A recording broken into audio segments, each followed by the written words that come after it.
The Mustangs fall in the regular season finale to Akins 24-17, but now the team is looking ahead to the second season that's upon us. It's playoff time in Texas. Welcome to this week's edition of the Mustang Corral. I'm Zohab Hassanali here with Jimmy Mitchell, head coach of the Manor Mustangs. Coach, are you excited? This is what you guys have been working for all year long. How's the team feeling today? Well, we probably had one of the best workouts of the year today. I think the kids are excited, staff's excited. So, yeah, it was one of our big goals was to get into the playoffs this year, and we were able to do it on the field. And so, yeah, we're proud of that. Mm-hmm. Well, let's just kind of recap the Akins game real quick. Okay. You started off fast for a touchdown on your first drive, but then only 10 points the rest of the way. What happened there? It seemed like they were a little complacent in Akins. They were kind of fighting for their playoff lives.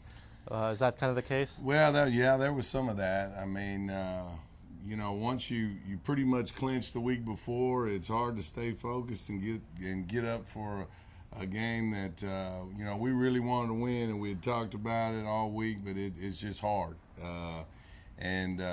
We didn't play great, but you also got to keep in perspective that we were playing our sophomore quarterback because our starter was out, and our 1,000-plus yard rusher didn't play either. So you take a quarterback and you take a running back off of any team, and you're going to struggle offensively, and we did. We we're averaging 300 and plus a game offensively, and they held us to under 200. Speaking of Courtney and Taj, how are they kind of looking today?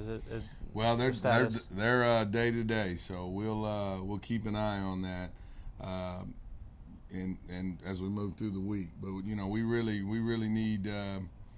We'd really love to have them back for sure. Mm-hmm. Bright side is Drayvon Walker. He had 4 rushes for 57 yards and a touchdown. Right. I'm sure you definitely want to utilize him more coming into this week. Is that right? Yeah, Trey. He played great against Del Valle the week before, coming off the bench, and so did Nate. It's just you've got a group. Your starters have had 9 games of experience, and that experience is important. And these guys, that was their first start, so it was their first experience with that, and it's going to take them some time to get where they need to be. What's the biggest challenge going into this week, knowing it's a playoff game, the atmosphere is going to be more charged? How do you kind of prepare for that? It's a special feeling, to be in the playoffs, and I'm glad they're going to be able to feel that feeling. But once all of that kind of settles down, you're just playing football like you have all year. Once after the opening kickoff and you get going, you're just playing football. Momentum's huge in the playoffs, so we're doing certain things to prepare with that. But in the end, you're still just playing football, and that's what we got to do is go play hard.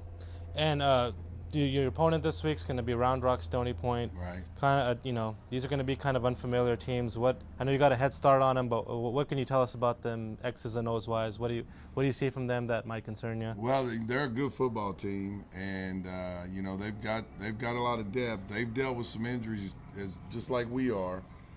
Injuries they play a huge role in this part of the season. For those of us that aren't familiar with Stony Point, can you tell us what you've seen from them on offense and defense, what they run? Well, they've got a lot of speed, a lot like us, and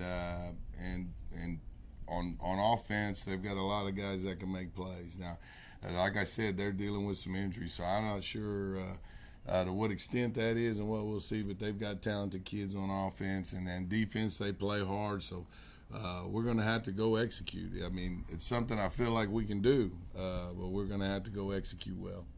And we spoke to 2 seniors, O'Shawn Mathis and Latremont McCutcheon Jr., and get their thoughts on making the playoffs, and here's what they had to say. A lot of us haven't really played in the playoffs since our sophomore year, freshman year, so it'll be my first time really playing in the playoffs. It's exciting, It's a great thing. The running back is a great player. They have 2 backs, and they both run hard. The second string as well. The QB as well. They have 2 QBs. The number 12 guy, he's a thrower, and the other guy, believe he's number 9.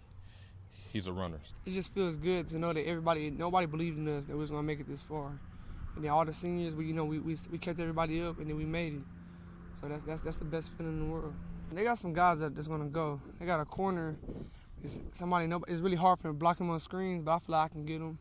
You know, they got a lot of dudes that's gonna play, but we got a lot of guys that gonna play too, so they have to come with it. And that game will be this Thursday at 7 p.m. Remember that, Thursday at 7 p.m. against Stony Point at Pflugerville's new field. That's what it's called, the field with a P. Yeah. So you can buy tickets at the high school for $7, and at the gate they'll be $10. So always nice to get them in advance. And we hope to see you. Come out, wear your red and black, show your support. This is what the kids have been working for all year long. And we'd love to see WAMM Nation be rowdy, loud, and proud. Once again, thanks for watching this week's edition of the Mustang Corral. We're actually going to be back here Friday recapping Thursday night's game, as we'll be off next week for Thanksgiving. So we hope you can join us then. For Coach Mitchell, I'm Zoheb Hassan Ali. Thanks for watching, and go Mustangs.